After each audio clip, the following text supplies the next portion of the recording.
During a family dinner, my father-in-law slapped my son and pushed him to the floor. His daughter laughed. "Thanks, Dad. Maybe that will teach him."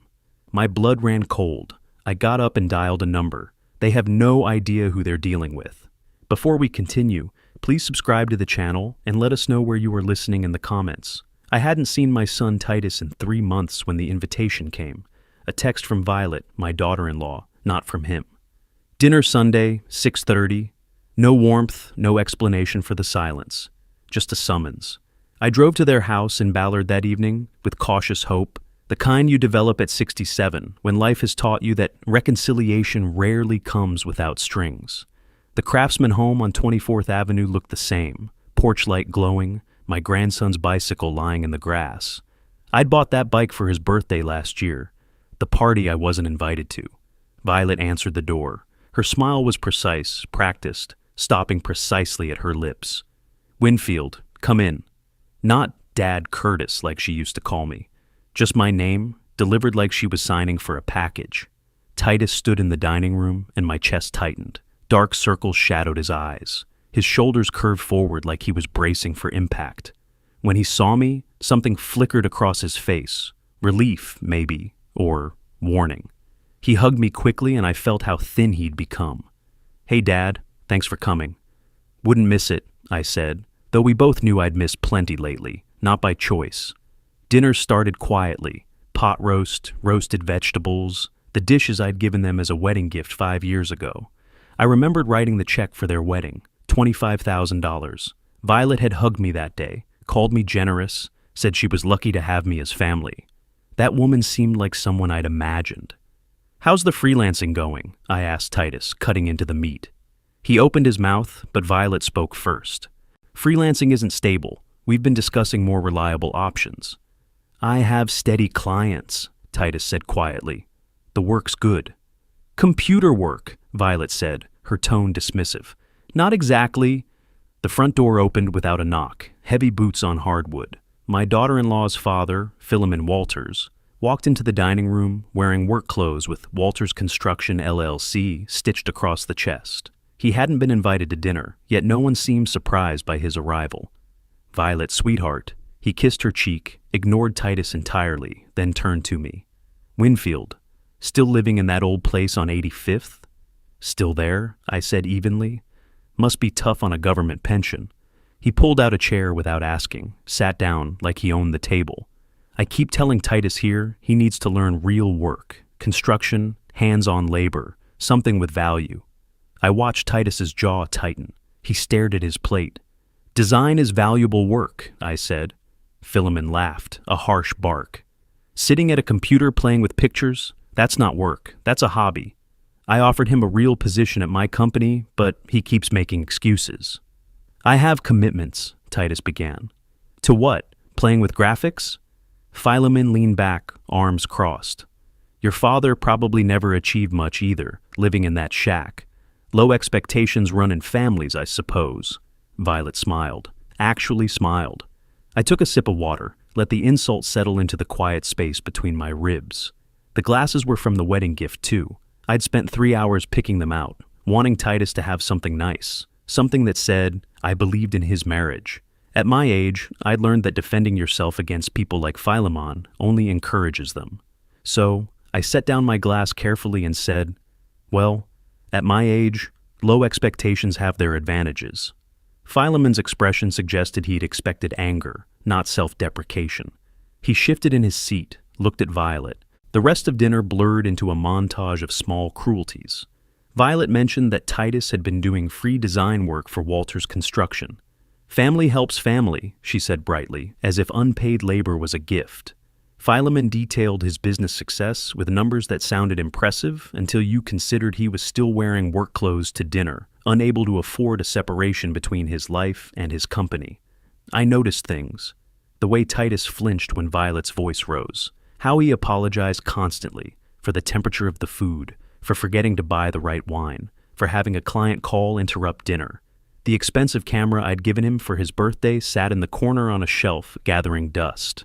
When I asked about it, Violet said, "Hobbies are fine, but they don't pay bills." I excused myself to use the bathroom. Walking through their hallway, I scanned the walls. Photos of Violet's family covered every surface. Her parents, her siblings, nieces, and nephews. Not a single picture of Titus with me. Not one of my grandson with his grandfather. I was erased, archived, removed from the visual history of their family. When I returned, Philemon was lecturing Titus about stepping up and being a man. My son nodded, mumbled agreement, shrank smaller with each word. I remembered teaching Titus to ride a bike. He was 7, skinny-legged and determined.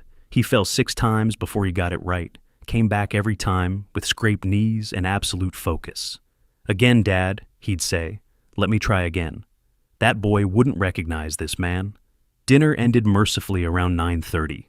As I stood to leave, Titus walked me to my car. Away from the lit windows in the darkness of the driveway, I saw something in his eyes I'd never seen before. Fear. "Dad, he started, then glanced back at the house. Violet stood silhouetted in the doorway, arms crossed. "It's okay, son," I said quietly. But it wasn't okay. And driving home through Seattle's rain-slicked streets, I realized I'd been fooling myself for months. This wasn't a rough patch in their marriage. This was something else entirely. My phone buzzed at a red light. Titus. "Sorry about tonight?" I stared at those 3 words. Sorry. As if he had done something wrong. The Safeway on Greenwood Avenue was running a sale on apples. I stood in the produce section the following Thursday, comparing Honeycrisps to Fuji's, trying to convince myself that normal routines could smooth over the knot in my chest. An older woman needs consistency. Shopping on Thursdays, the same store, the same careful selection of fruit that would last the week.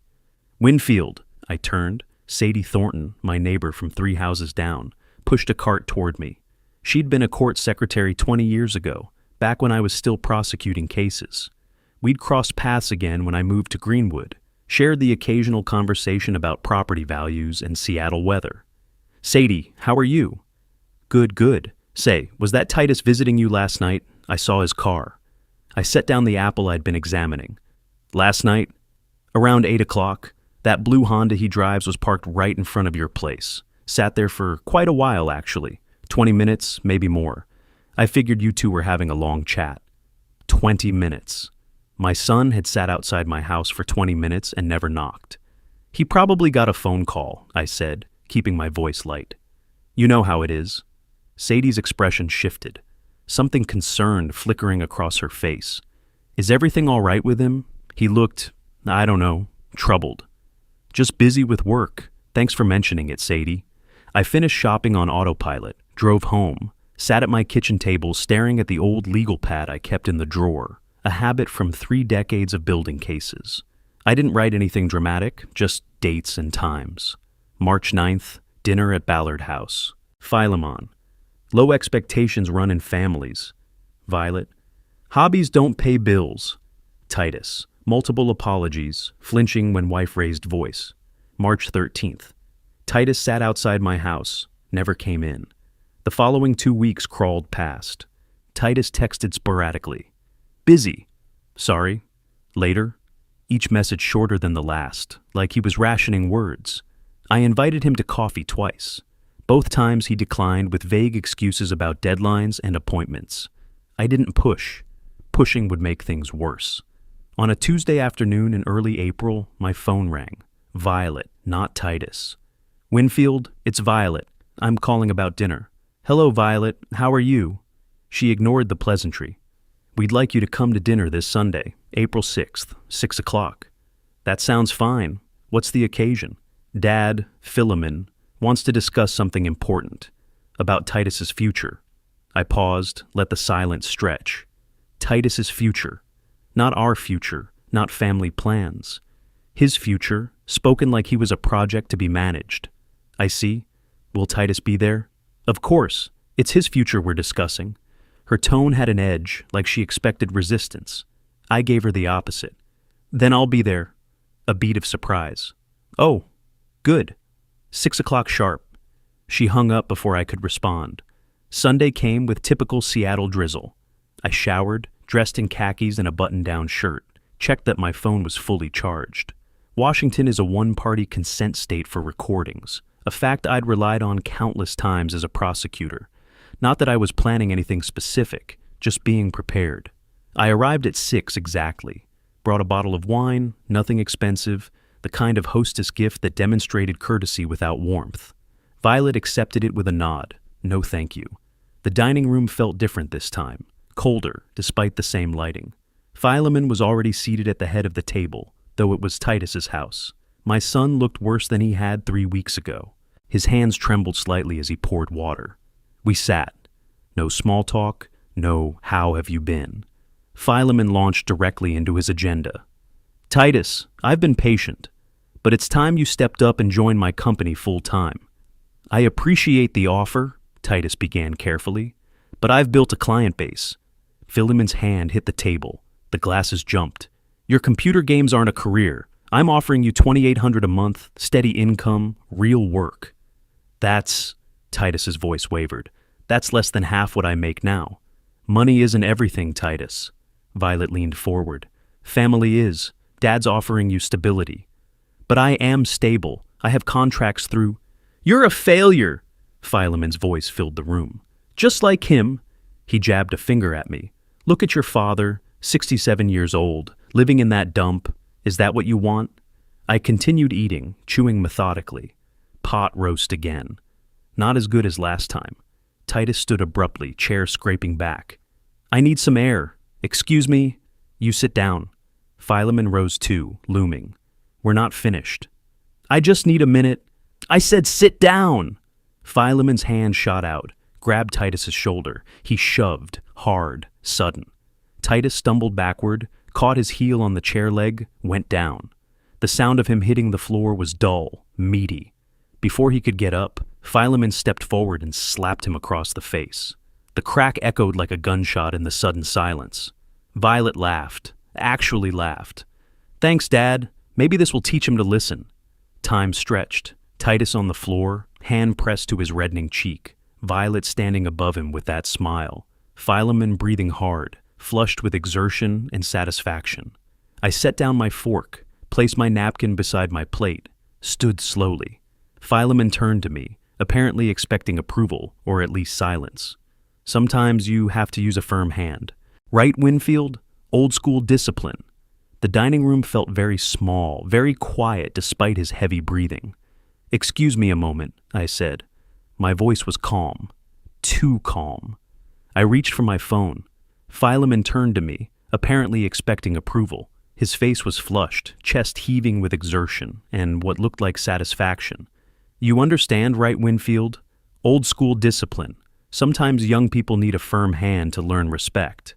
I stood slowly, set my fork down beside my plate with care. Excuse me a moment. Good, Philemon said, misreading my calm entirely. Get some air.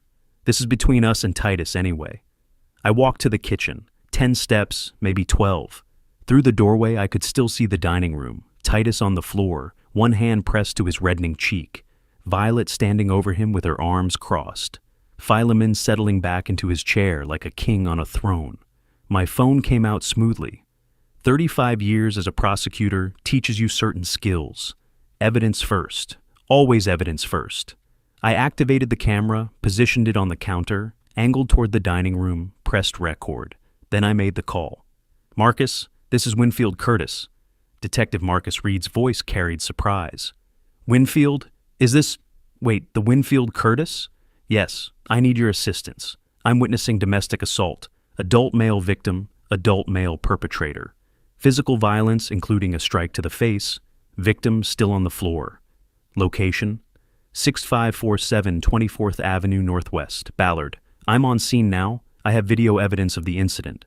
We're 3 minutes out. Are you in danger? No. The perpetrator believes I'm a harmless old man. He's currently still berating the victim. Reed's pause was brief. Are you recording this call too? Video recording of the ongoing situation? Yes. You're familiar with Washington's consent laws. One party? Understood. Units rolling now. I ended the call, picked up my phone, returned to the dining room.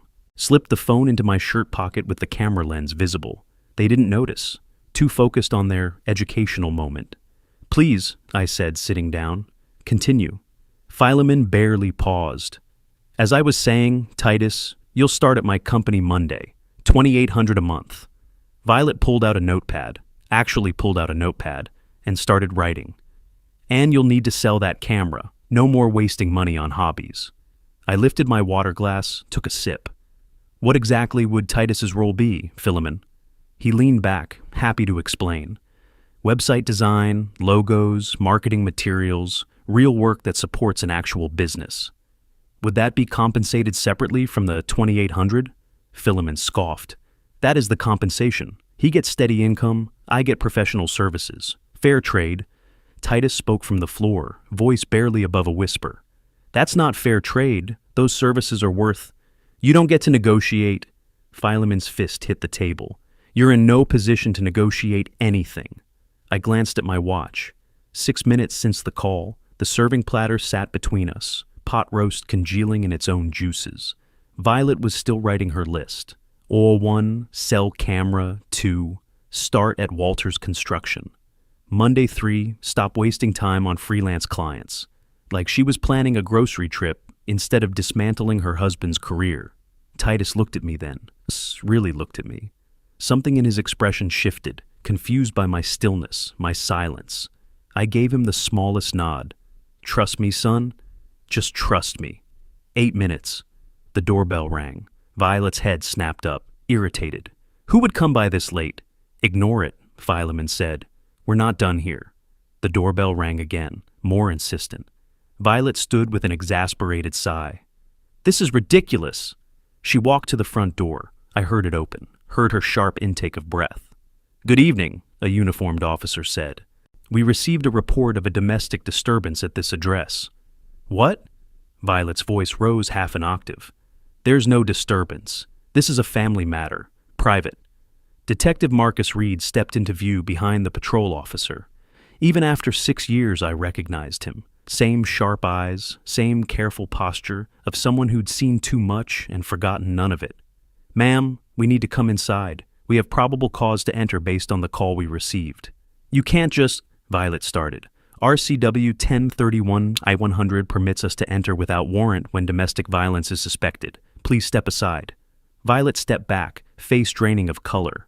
The officers entered, Reed scanning the room with professional efficiency. His gaze moved from Titus on the floor to Philemon standing over him, to the dining table where I sat with my water glass raised halfway to my lips. Our eyes met. He gave the smallest nod, and I smiled. Who the hell called you? Philemon was on his feet. This is harassment, private property. Detective Reed's expression didn't change. We received a call from Mr. Curtis here, reporting witnessing a domestic assault. Philemon turned to me. You? You called the cops on family? Reed pulled out his notebook. Mr. Curtis, can you confirm the information from our phone call? Yes, Detective Reed. I witnessed Mr. Walters physically assault my son, shoving him to the floor and striking him across the face. Wait. Philemon's eyes narrowed. You two are on a first-name basis? What is this? Mr. Curtis and I have worked together previously, Reed said evenly. He was a federal prosecutor for 35 years. The silence lasted 3 heartbeats. What? Violet's voice cracked. A prosecutor? Philemon's face reddened. You're lying. U.S. Attorney's Office, Western District of Washington, I said. I retired in 2020. Reed turned to me. Do you have the footage you mentioned? I handed him my phone. 7 minutes. Starting after the initial assault, shows continued verbal abuse and coercion. Reed watched, face neutral, Officer Thompson peering over his shoulder. When he looked up, his expression was professionally blank, but I saw the flicker of recognition in his eyes. Good evidence. Solid case. Mr. Walters, Reed said, can you explain what I'm seeing here? That's illegal, Philemon sputtered. You can't record people without permission. Washington is a one-party consent state, sir. Mr. Curtis had every legal right to record. Now, this footage shows you striking Mr. Titus Curtis across the face. What's your explanation? He needed to learn respect. He's weak, like his father. Philemon caught himself, but too late. So, you admit striking him? He needed discipline, Officer Thompson wrote in his notebook. Suspect acknowledges physical contact with victim. Reed turned to Titus, still on the floor. Sir, I need to ask, Do you wish to file charges against Mr. Walters for assault? Titus! Violet's voice was sharp. Don't you dare! He's my father! Titus looked down at his hands. I don't know. I spoke quietly. It's your choice, son. No one can make it for you. Whatever you decide, I support you. If you do this, you're destroying this family, Violet said. Think about what you're doing, boy, Philemon added from across the room. Titus was silent for a long moment. Then he looked up, at Violet, at Philemon, then at me. Something settled in his expression. He hit me, Titus said, voice steady, in my own home, and she laughed. He turned to Reed. Yes, I want to file charges. Violet gasped. Titus! You need to leave, Violet, my son said. Both of you need to leave. Reed nodded to Thompson, who moved toward Philemon. Mr. Philemon Walters, you're under arrest for assault in the 4th degree under RCW 9A 36.41. You have the right to remain silent. Anything you say can and will be used against you in a court of law. This is insane! Philemon jerked away as Thompson pulled out handcuffs. Over a little discipline? Assault on an adult is a criminal offense in Washington state, Reed said. You can explain your actions to your attorney. The handcuffs clicked into place. Philemon's face had gone from red to purple. You'll pay for this. I have lawyers. I'll sue you for everything. I remained seated, hands folded. You'll need an excellent attorney, Mr. Walters. I recommend retaining one immediately. You manipulative old... Sir, Thompson interrupted. I'd advise you to stop talking. They led him toward the door. At the threshold, Philemon twisted back. This isn't over, I met his eyes. No, it isn't. Violet was crying now, following them. Dad, I'll call someone. I'll fix this. Reed stayed behind, taking photographs, Titus's face, the dining room, Violet's list still sitting on the table, professional documentation, building the case. I'd done the same thing 1,000 times. I'll need statements from both of you, Reed said to us. Can you come to the precinct tomorrow morning? We'll be there, I said. Titus stood slowly, testing his balance. Violet appeared in the doorway, mascara streaked down her cheeks. Where are you going? She demanded as Titus moved toward the stairs. To pack a bag. If you leave with him, don't come back. Titus paused on the bottom step. I think that's best.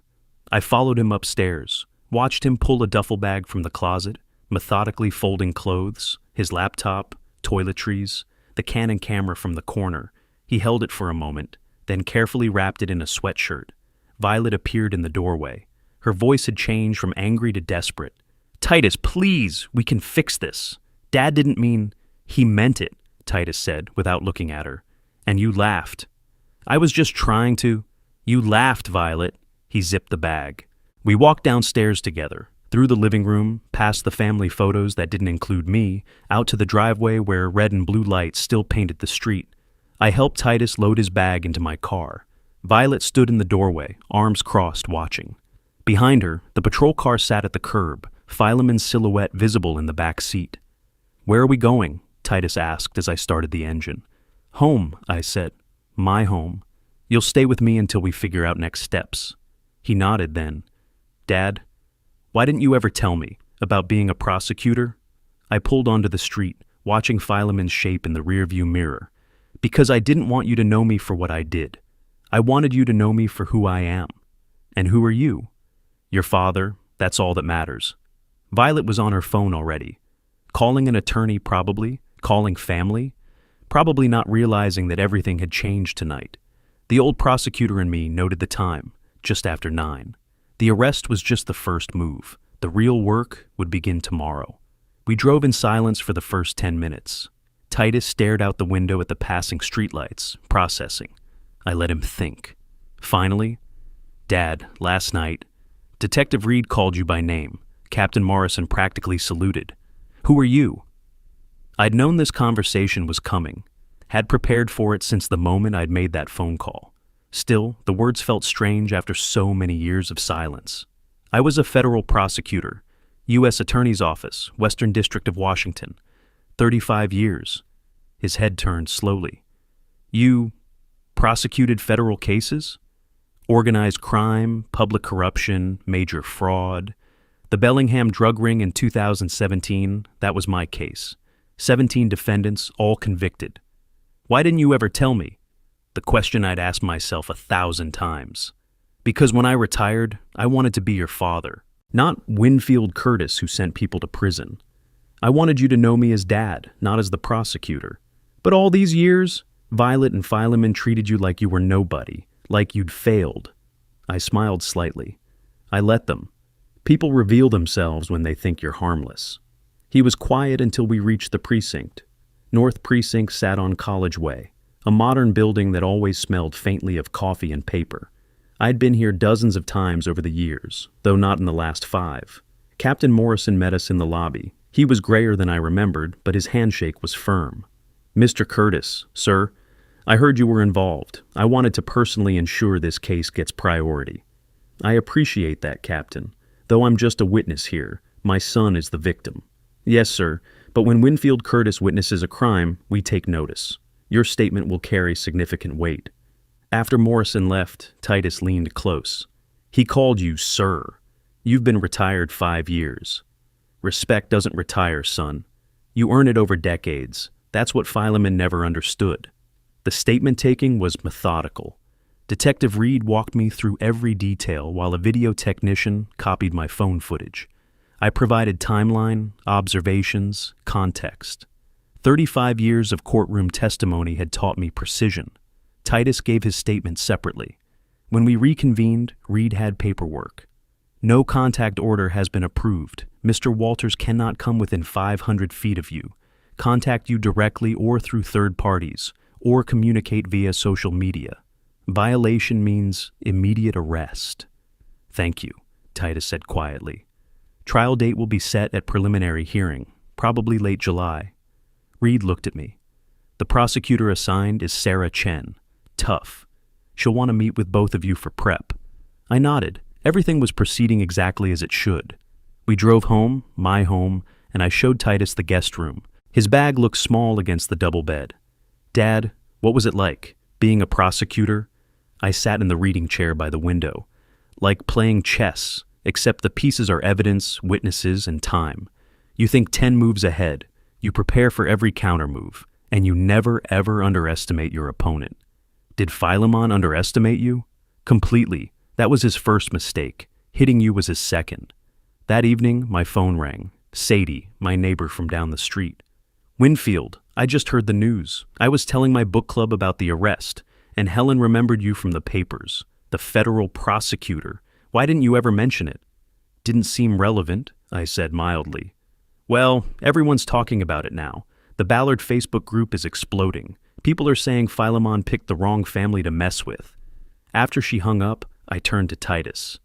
The neighborhood knows, which means Philemon will know soon. Our element of surprise is gone. Does that matter? It accelerates the timeline, but that's fine. I have other moves in play.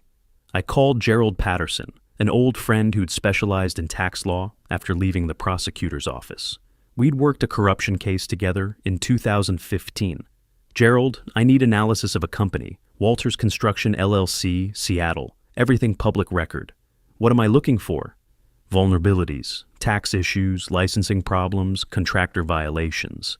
Anything state or federal agencies might find interesting. There was a pause. Winfield, you're not building a case anymore. You're retired.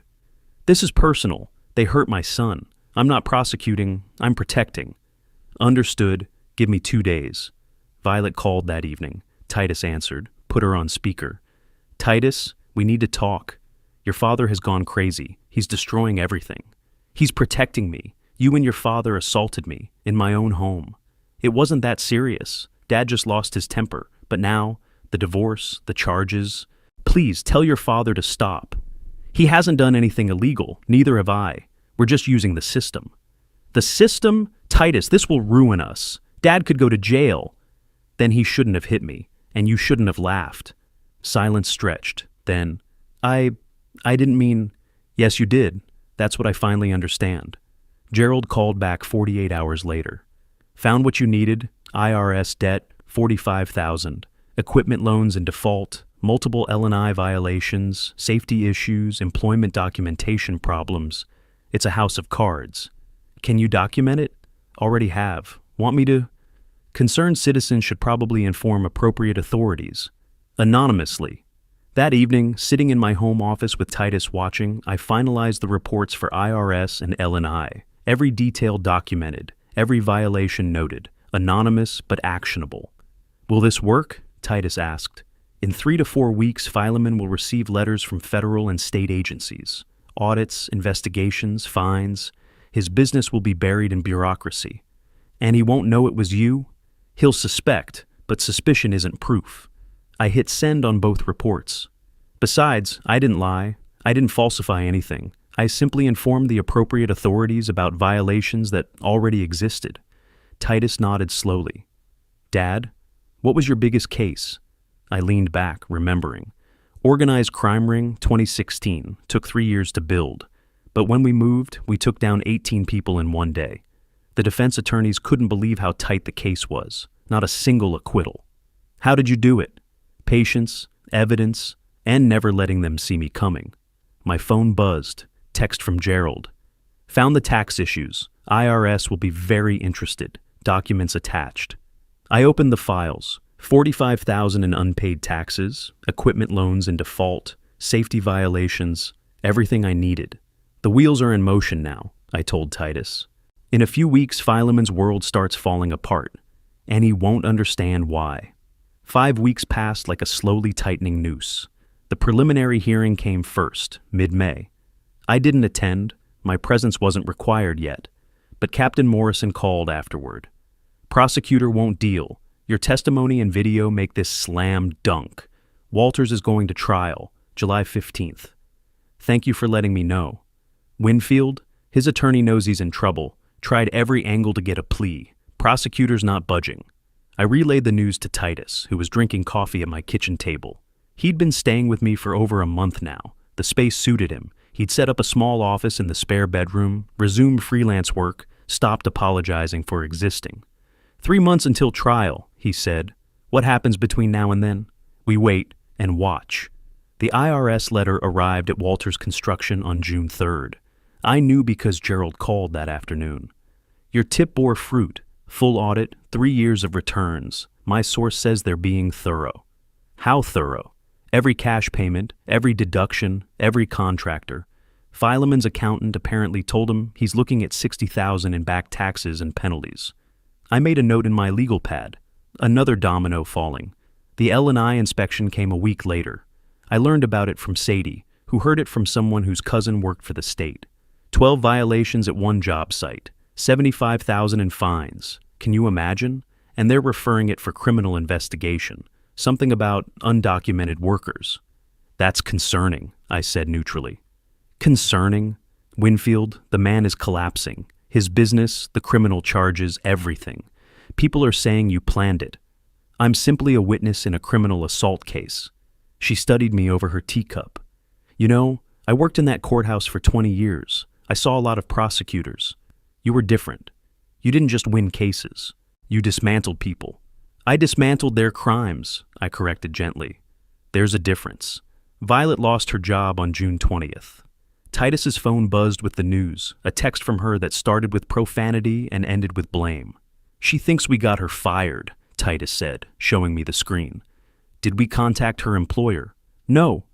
Then she got herself fired. Scandal has consequences. His phone rang. Violet desperate now. He answered, put her on speaker. Titus, please. I lost my job. Dad's business is collapsing. We need help. You need help? Where was help when your father hit me? When you laughed? I know I made mistakes, but this is too much. Your father is destroying us. My father is doing nothing illegal. The IRS found tax problems. L&I found safety violations. The court is prosecuting assault. These are consequences. Consequences? My entire life is falling apart. Yes. That's what happens when you support violence against your husband. Actions have consequences. She hung up. Titus looked at his phone for a long moment. Dad, are we going too far? I set down my coffee carefully. What do you think? Should I have done nothing when he hit you? No, but everything happening at once. The IRS is investigating tax fraud he committed. L&I is enforcing safety laws he violated. Her employer made their own decision. I didn't fabricate anything. I simply ensured proper authorities knew about existing violations. But you knew this would happen. Yes. That's the difference between revenge and justice. Revenge is making someone suffer for satisfaction. Justice is ensuring consequences match actions. Philemon built a house of lies, financially, legally, ethically.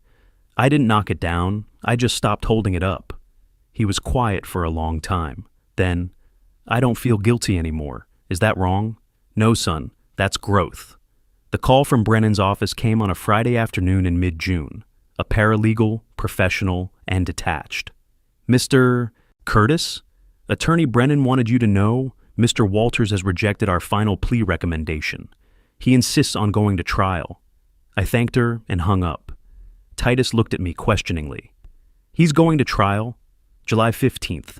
Full jury trial. That's good for us, right? The video is clear. It's excellent for prosecution, terrible for him. Brennan knows it. That's why he wanted him to plead. Then why didn't Philemon take the deal? I thought about the man I'd observed at that dinner, the arrogance, the need to dominate, the inability to admit error, because he still thinks he can win. He still doesn't understand that he's not fighting me. He's fighting the evidence, the law, and his own actions. Titus was quiet for a moment. Then, Dad, what happens when someone like Philemon finally realizes they've lost? They get desperate, and desperate people make mistakes. My phone buzzed. Text from Captain Morrison. Prosecutor wants to meet with you next week. Trial prep. Building strong case. I replied, I'll be there. Outside, the summer evening was settling over Seattle. Somewhere across town, Philemon Walters was probably rage-calling his attorney, demanding strategies that didn't exist. Violet was probably calculating how little she could survive on, and I was sitting with my son, watching the sunset, knowing that justice, slow and methodical, was coming. The motion hearing came on a Tuesday morning in late June. King County Superior Court, 3rd floor, Judge Patricia Hammond presiding. I sat in the gallery while David Brennan, Philemon's attorney, argued that my video recording violated privacy expectations. Your Honor, the recording was made without my client's knowledge in a private home. This violates reasonable expectation of privacy. Judge Hammond reviewed her notes. Counselor, Washington is a one-party consent state under RCW 973.030. Mr. Curtis was a participant in the conversation. He had every legal right to record. Motion denied. Philemon leaned toward Brennan, whispering harshly. I caught fragments. What do you mean denied? Do something. Appeal it. Brennan's response was patient but firm. Sir, the law is clear. We discussed this possibility. There's no basis for appeal. We need to prepare for trial. Outside the courthouse, I called Titus. Video stands. Trial proceeds as scheduled. That's good, right? It's essential. Without video, case relies on testimony alone. With it, undeniable. A week later, Philemon's private investigator, the one he'd hired at significant expense, delivered his final report. I learned about it through Captain Morrison, who heard it through department contacts. The PI had found nothing. 35 years of federal prosecution, spotless. No ethics violations, no financial irregularities, no personal scandals. The PI had quit when Philemon couldn't afford the additional retainer. He spent $2,000 to learn what everyone already knew, Morrison told me over coffee. You're clean. I know, but desperate people look for miracles. Violet's social media campaign peaked in late June. Tearful videos about her destroyed family, posts calling me a vindictive man with connections, accusations of using the system for revenge. For a few days, the posts gained traction, shares, sympathetic comments from people who didn't know the full story. Then the community responded. Screenshots of the police report appeared in comment sections. People who'd hired Philemon's company shared stories of aggressive behavior and shoddy work. Someone posted, "Your father hit someone and you laughed. This isn't about vindictive prosecution. This is about assault." Within a week, Violet deleted the posts. But screenshots live forever. The divorce hearing came July 8th, a week before the criminal trial. I accompanied Titus for moral support, but stayed outside the courtroom. Michael Hartley, the attorney I'd helped Titus retain, was confident. Afterwards, Titus found me in the hallway. His face carried the first genuine relief I'd seen in months. We won everything. The house stays with me, no alimony, no emotional distress payment. Hartley's good at his job. Dad, he had documentation for everything. Bank statements showing I paid all the bills for 2 years. That loan you gave me for the down payment, he had it notarized with your affidavit. Violet's lawyer had nothing to counter with. Evidence matters, I said simply. That evening, Sadie called with the neighborhood gossip. Violet had moved to a cheap apartment in Renton. Philemon's business had officially filed Chapter 7 bankruptcy. The IRS was proceeding with its audit. L&I fines remained unpaid, growing with interest. People are saying you planned all of it, Sadie said, every detail from the beginning. I documented a crime and reported it to authorities. Everything else is consequence of Philemon's own choices. Still, it's like watching dominoes fall, one after another. The Friday before trial, I met with the prosecutor one final time. She was young, maybe 35, with sharp eyes and a methodical mind. Mr. Curtis, I've been reviewing your testimony. It's going to be powerful. Former federal prosecutor, eyewitness, video evidence. Defense has nothing. Don't underestimate Brennan. Desperate attorneys can be creative. Noted, but honestly, this is one of the cleanest assault cases I've handled. Your preparation made it that way. I nodded. Preparation. That's what 35 years had taught me. Criminal trials weren't won in the courtroom. They were won in evidence collection, witness credibility, documentation. Everything I'd done since that dinner had been preparation. Driving home, I called Titus. You ready for Monday? Nervous, but ready. Good. Remember, truth is our advantage. They have to spin, deflect, confuse. We just have to tell what happened. Dad? What if jury doesn't believe us? I watched the Seattle skyline pass by, summer evening light catching the buildings. Then the justice system failed, but I don't think it will. I've seen hundreds of trials. This isn't a close call. This is a clear case with clear evidence. And after, when he's convicted, then consequences continue. Bankruptcy, federal charges for those immigration violations, social exile. Not because I'm pursuing them, because they're natural results of his actions. Sometimes I feel bad for Violet. She looked so broken at the divorce hearing.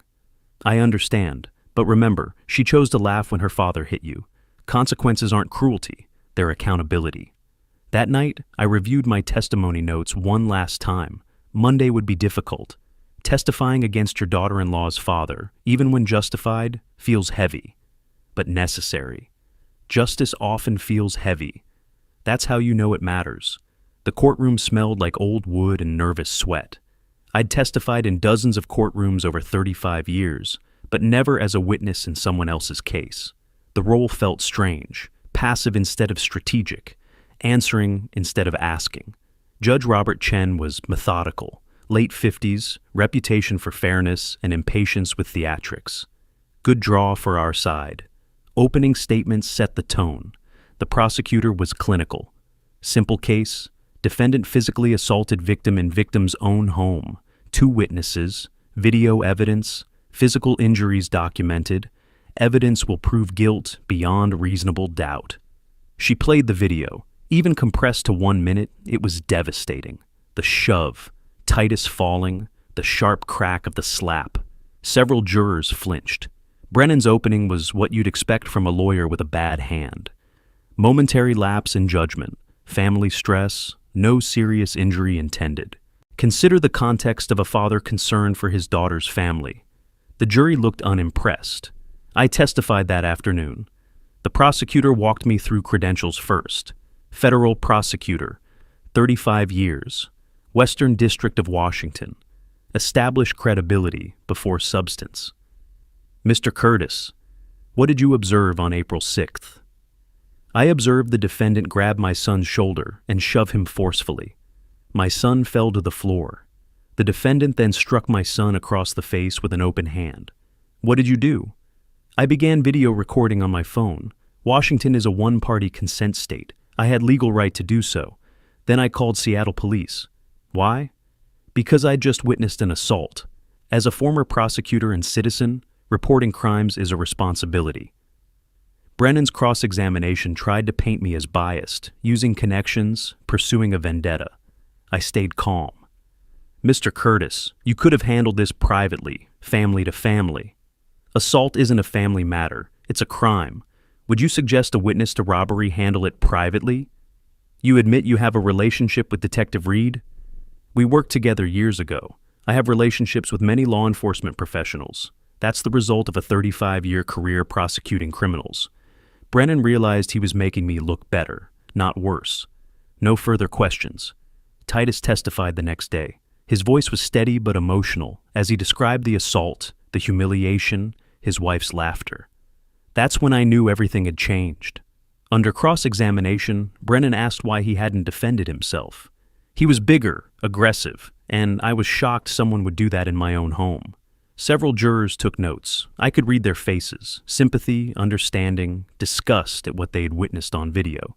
The defense case was brief. Fileman testified against Brennan's advice. I watched him try to justify, explain, minimize. Under the prosecutor's cross-examination, he crumbled. You admit you struck Mr. Curtis? Yes, but it wasn't like they're making it sound. So you struck an adult man to get his attention in his own home? Someone had to teach him to be a man. Teach him through violence? Sometimes that's what it takes. Two jurors shook their heads. One woman in the front row looked horrified. Closing arguments came the next morning. The prosecutor was devastating in her simplicity. Video shows assault. Two credible witnesses confirm it. Defendant admits it, but claims justification. There is no justification for assaulting an adult in their home. Guilty verdict is the only appropriate outcome. The jury deliberated 3 hours. When they returned, the foreman's voice was steady. We find the defendant guilty of assault in the 4th degree. Fileman went white, then red. He started to stand. The bailiff's hand on his shoulder kept him seated. Violet was crying in the gallery. I sat in the back, expressionless. Titus exhaled for the first time in days. The sentencing hearing came 5 days later.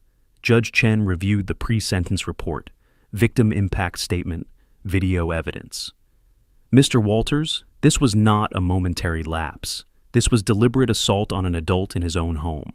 You showed no remorse in your testimony. In fact, you attempted to justify it. Sentence is as follows: 90 days King County Jail, 2 years supervised probation, 52 weeks anger management counseling, $5,000 restitution to the victim, $2,850 court costs. Bailiff, remand the defendant. Fileman stood as the bailiff approached with handcuffs. His face was twisted with rage. You destroyed me, he shouted, looking at me. I had a business, reputation. You took everything. Judge Chen's voice was sharp. Mr. Walters, you will remain silent. As they led him away, Fileman hissed in my direction. This isn't over. I spoke quietly, almost to myself. Yes, Fileman, it is. The courtroom emptied slowly. Titus and I were among the last to leave. In the hallway, Captain Morrison approached. Mr. Curtis, good work in there. Thank you, Captain. Though it wasn't work, just testimony. Still, you handled Brennan's cross perfectly. Titus and I walked to the parking garage. Summer afternoon sun breaking through Seattle's clouds. He was quiet until we reached the car. It's really over, isn't it? The trial, I mean. Yes, he'll serve his sentence. Probation after. But the criminal case is finished. And the other stuff, the bankruptcy, the IRS, that continues, natural consequences of his choices. But we're not pursuing anything more. We don't need to. He nodded. I feel not happy exactly, but relieved. That's appropriate. Justice isn't supposed to feel like a victory celebration. It's supposed to feel like balance restored. That evening, Titus made dinner, simple pasta. We ate in comfortable silence. What happens now? He finally asked. You rebuild. New job, maybe a new relationship someday. Life without constant criticism. You're free now. And them? They face consequences. But Titus? That's not our focus anymore. We look forward, not back. He smiled. First genuine smile I'd seen in months. Outside, summer evenings settling over Greenwood. Somewhere across town, in King County Jail, Philemon Walters was learning that actions have consequences. And here, in this modest house on 85th Street, We were learning that justice, though slow, arrives eventually. Philemon walked out of King County Jail on September 10th, looking 10 years older. Gray stubble covered his jaw. His shoulders curved forward like a question mark. Violet waited by her car, a 10-year-old Honda she'd bought after selling the nicer one. The drive to his studio apartment in White Center was silent. She'd helped furnish it with donations from Goodwill, a twin bed, small table, 2 chairs, $950 a month, which she was helping him pay. That afternoon, his probation officer laid out the terms. Weekly check-ins, anger management every Tuesday, no contact with Titus, restitution payments of $100 monthly, 50 months total. Any violation meant immediate return to jail. Do you understand, Mr. Walters? Yes. Good. Make your first anger management appointment by Friday. That evening, Violet visited his apartment, brought groceries, helped him organize the small space. He sat on the donated couch, staring at nothing. If Titus had just taken the job, he began. Dad, stop. Her voice was sharp. Just stop. But if he'd listened, you hit him. I laughed. We destroyed everything ourselves. She was crying now. We thought we were better than everyone. We treated people like tools, and Winfield Curtis showed us we weren't untouchable. Philemon opened his mouth to argue. Then something broke. He put his face in his hands and cried, deep, shaking sobs. The first time she'd seen him cry in her entire life. What did I do? His voice was muffled. How did I become this? Violet sat beside him, hand on his shoulder. We have time to figure it out. But Dad, no more excuses, no more blaming others. The anger management class met in a church basement.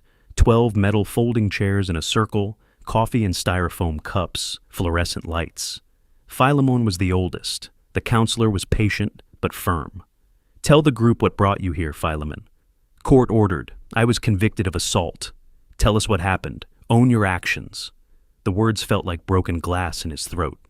My son-in-law refused to work for my company. I got angry. I pushed him. He fell. Then I slapped him. A younger man across the circle frowned. Why'd you hit him? Because he wouldn't listen. He was disrespectful. I thought... Philemon stopped. The truth was worse than the lie. No, that's an excuse. I hit him because I was used to controlling people, and he said no. I couldn't handle someone not obeying me. That's the first honest thing you've said, the counselor noted. Keep going there. 3 weeks later, Violet stood at the Target checkout, exhausted. 8-hour shift, lunch break spent eating crackers in her car because she couldn't afford the food court. Her feet ached. The red vest felt like a prison uniform. A woman she recognized from Ballard came through her line. Their eyes met. The woman quickly moved to another register. Violet finished her shift, drove to her apartment in Renton. $1,100 a month for 500 square feet. She'd sent her father $200 that morning, half his rent. Her bank account showed $43 until next payday. She microwaved ramen for dinner, ate alone while scrolling through Facebook. Someone had tagged her in an old post about the assault. New comments. That woman whose father... She laughed when he hit her husband. Karma's real.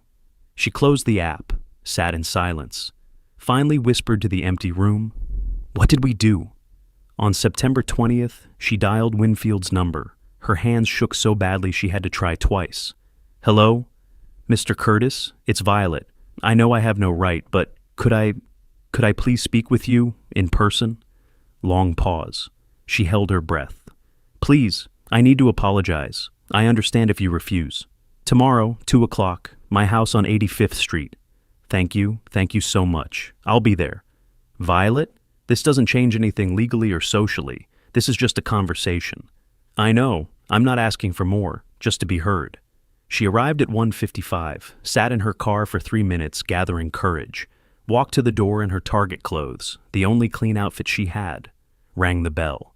Winfield opened the door, didn't smile, but stepped aside. Come in. The living room looked exactly as she remembered. She sat on the edge of the couch, hands clasped. Long silence. I don't know where to start, she finally said. Start with truth. The words came tumbling out. I was cruel to Titus, for months, maybe years. I criticized everything, his income, his career, his confidence. I let my father control our marriage, and when Dad hit him, I laughed. I actually laughed at my husband being assaulted. Winfield listened, face neutral. I told myself I was supporting my father, family loyalty. But it wasn't loyalty, it was cowardice. I was too weak to stand up to Dad, so I joined him in tearing Titus down. She was crying now. I'm so sorry. I'm so deeply sorry. I lost everything. My marriage, my job, my home, my friends, and I deserved to lose it. I hurt someone I promised to love. I enabled violence. I was complicit. You were more than complicit, Winfield said quietly. You encouraged it. You created an environment where your father felt entitled to assault someone. She nodded, crying harder. I know. I don't expect forgiveness. I just needed you to hear that I finally understand what I did. And your father? Does he understand? He's beginning to. Jail changed him. Anger management is changing him. He's writing an apology to Titus through his lawyer. It's genuine, or at least I think it is. What do you want from me, Violet? Nothing. I want nothing. I just needed to say these words, to acknowledge what I did. That's all. Winfield studied her for a long moment. I never wanted to destroy you. I wanted justice. My son was suffering, being controlled, diminished, assaulted. I couldn't stand by. I understand. You protected him, like a father should. The consequences you're experiencing, lost job, divorce, poverty, isolation, those aren't my doing. They're natural results of your choices. I know, I'm not blaming you. You didn't make me lose my friends. My behavior did that. I appreciate you saying that, and I appreciate this apology. It takes courage to admit fault. Does Titus know I'm here? Yes, I told him you wanted to speak with me. What did he say? He said if you're genuinely apologizing, he's glad you're finding accountability. But he's not ready to see you. She nodded, fresh tears falling. I understand. That's fair. Winfield leaned forward slightly. Violet, I'll tell you something. Doors to change are always open, not for reconciliation necessarily. That's Titus's choice. But for your own growth. If you genuinely change, learn to respect others, build a better life, that's possible. But it's your work, not mine to forgive. Thank you for even saying that much. Everyone deserves a chance to change, but change is proven through actions over time, not words in a moment. After she left, I sat in my living room for a long time. The afternoon sun slanted through windows, dust motes drifting in light. She'd apologized, genuinely I thought, without excuses or justifications. But acknowledgement didn't erase actions. Apology didn't restore what she'd destroyed. It was a starting point perhaps, but only she could walk the path forward. Titus called that evening. How did it go? She apologized, took responsibility, said she understood consequences were deserved. Do you believe her? I considered. I believe she's beginning to understand. Whether that leads to genuine change, time will tell. But it's not our responsibility anymore. Did you forgive her? I acknowledged her apology. But forgiveness? That's complex. She didn't wrong me directly, she wronged you. If anyone forgives, it should be you, and you're not required to. I'm not ready. That's valid. Maybe you never will be. Maybe someday you'll be willing to have a civil relationship if she demonstrates sustained change. But that's years away, if ever. Thanks, Dad, for everything. Always, son. Later, I received an email from Philemon's attorney, attached, a formal letter of apology. I opened it. Dear Mr. Titus Curtis, I am writing through my attorney as required by probation terms, but these words are mine. I assaulted you. I struck you in your own home because you refused to submit to my demands. There is no justification. It was not discipline or family correction. It was abuse. I spent 50 days in jail thinking about what kind of man I'd become. Someone who demanded respect but never earned it. Someone who controlled through fear rather than led through example. I don't ask forgiveness. I don't expect reconciliation. I simply want you to know I was wrong, completely inexcusably wrong. I hope you're building a good life. You deserve better than what I showed you. Philemon Walters. I forwarded it to Titus without comment. He could decide what, if anything, it meant. Outside, September evening was settling over Seattle. Somewhere across town, Violet was probably eating cheap dinner in a lonely apartment. Philemon was attending his anger management class, confronting his failures. And here, in this modest house, my son was safe. Justice had been served, not through revenge, but through truth, evidence, and accountability. That night, I slept better than I had in months. Days later, Titus sat at my kitchen table reading Philemon's letter for the 5th time. "I don't know if he means it," he said finally. "What do you think?" "I think he's scared and broken, and finally sees what he did, but I don't know if that's genuine change or just desperation." "Both can be true," I said. "Desperation can trigger genuine self-examination. Whether he maintains that awareness in years to come, that's unknown, but it's not our responsibility to monitor." "Do I have to forgive him?" "Absolutely not. Forgiveness is a gift, not an obligation. You can acknowledge his apology without forgiving. You were the victim. You owe him nothing. Part of me wants to be the bigger person. Being the bigger person doesn't mean accepting abuse or forgiving the unforgivable. It means maintaining your dignity and boundaries while they face their consequences. You've already done that." He folded the letter carefully. "So, I just do nothing? You live well. You build a good life. You learn from this. That's not nothing. That's everything." Sadie visited for tea the following week, bringing neighborhood gossip as always. "Everyone's talking about you," she said with a smile. "I can imagine. In a good way. People are saying you stood up for your son, protected him from a bully." "I simply reported a crime and testified truthfully." "Don't be modest. Philemon thought you were weak because you're quiet and retired. He learned otherwise." I smiled slightly. "Underestimation can be an advantage. I'll say. People respect you now, not that they shouldn't have before, but now they know who you are." That afternoon, I attended an online auction. The 1804 silver dollar came up. Rare, beautiful, expensive. I bid carefully, methodically.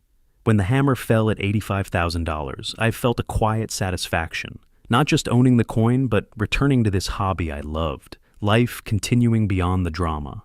Titus came home that evening excited about his new job. Rover.com had hired him as senior designer at $95,000 a year, nearly double his freelance income.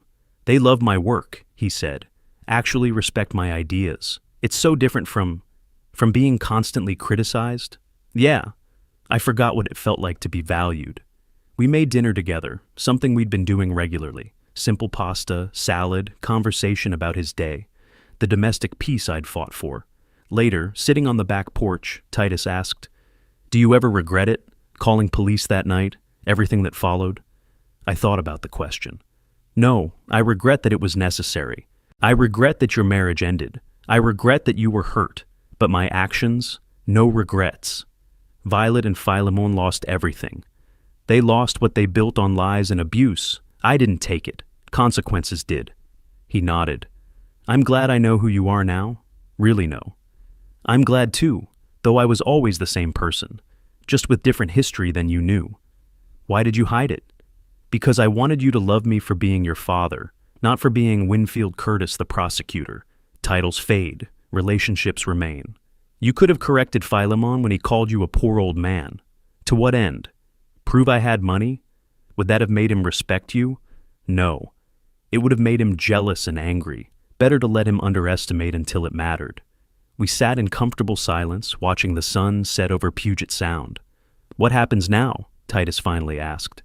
"You build a good life. Great job, new opportunities, freedom to be yourself. I return to my hobbies and quiet routines. We have dinners together, talk about your day, normal life. And them? They face their consequences and either grow from them or don't. That's their journey, not ours." It feels anticlimactic somehow. Good endings often do. No dramatic confrontation, no grand finale, just resolution, justice served, wounds healing, life continuing. He smiled. "I like that." My phone buzzed. Text from Sadie. "Heard Violet moved to Everett. New job, fresh start, away from Ballard gossip." I showed Titus. He read, nodded. "I hope she figures things out." "So do I. Genuinely." "Really?" "Really. I never wanted to destroy her. I wanted you protected. Those aren't the same thing." Weeks became routine. Titus's job became a career. My coin collection grew. Captain Morrison and I had coffee monthly, swapping old prosecutor stories. Sadie visited regularly with neighborhood updates. The modest house on 85th Street remained unchanged. Same furniture, same routines, same quiet dignity. Except now, people knew there was depth beneath the surface. Someone once asked me the difference between justice and revenge. Revenge is about inflicting pain for satisfaction. Justice is about appropriate consequences for actions. I didn't destroy Philemon's business. His own violations did that. I didn't isolate Violet socially. Her participation in assault did that. I simply ensured truth was known. I'd protected my son. Use knowledge and experience ethically. Let the system work as designed. Asked for no more than appropriate accountability. Late September evening, Titus and I sat on my back porch. The sun was setting, painting the sky orange and pink. "You know what's funny?" Titus said. "That whole time, Philemon thought you had nothing. No power, no resources, no connections. He measured worth in display. I measured it in security and peace. And he never saw you coming. That was the point. People reveal themselves when they think you're harmless. He showed me exactly who he was. Then I showed him exactly who I was." We watched the light fade over the city. Somewhere out there, Philemon was attending his anger management class. Violet was starting over in a new town, both on long roads to wherever they'd end up. And here, in this quiet house, we had exactly what I'd fought for: peace, safety, dignity, and each other. For a man who'd spent 35 years prosecuting criminals, that final case, defending my own son, was perhaps the most important. And the verdict was clear: justice, not revenge. Consequences, not cruelty. Dignity, not domination. On a quiet Seattle evening, with my son beside me and sunset painting the sky, I finally felt what I'd worked for all those months: peace. If you like this story, please like this video, subscribe to the channel, and share your impressions of this story in the comments. To listen to the next story, click on the box on the left. Thank you for watching.